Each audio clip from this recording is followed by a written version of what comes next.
संस्कृत एक ऐसी भाषा जिसे देववाणी कहा गया, यानी देवताओं की भाषा। लेकिन यह केवल पूजा पाठ या मंत्रोच्चारण की भाषा नहीं थी। संस्कृत भारत की प्राचीन सभ्यता, विज्ञान, गणित, खगोल, चिकित्सा, दर्शन, साहित्य और शासन हर क्षेत्र की आधारशिला थी। संस्कृत का जन्म वैदिक काल में हुआ।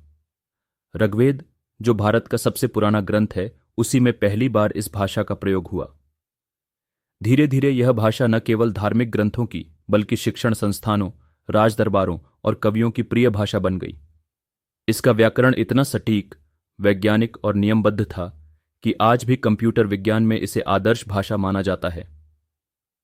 पाणिनि का अष्टाध्यायी व्याकरण का अद्भुत ग्रंथ है, जिसमें हजारों नियमों के जरिए संस्कृत को व्याकरणिक रूप से परिभाषित किया गया। इसी से बाद में कई भाषाएं निकलीं, हिंदी, मराठी, बांग्ला, ओडिया, पंजाबी और यहां तक कि यूरोपीय भाषाओं के साथ भी संस्कृत का गहरा संबंध पाया गया है। संस्कृत में नाट्यशास्त्र, आयुर्वेद, खगोल शास्त्र, अर्थशास्त्र, राजनीति शास्त्र और यहां तक कि रसायन और गणित के ग्रंथ भी लिखे गए।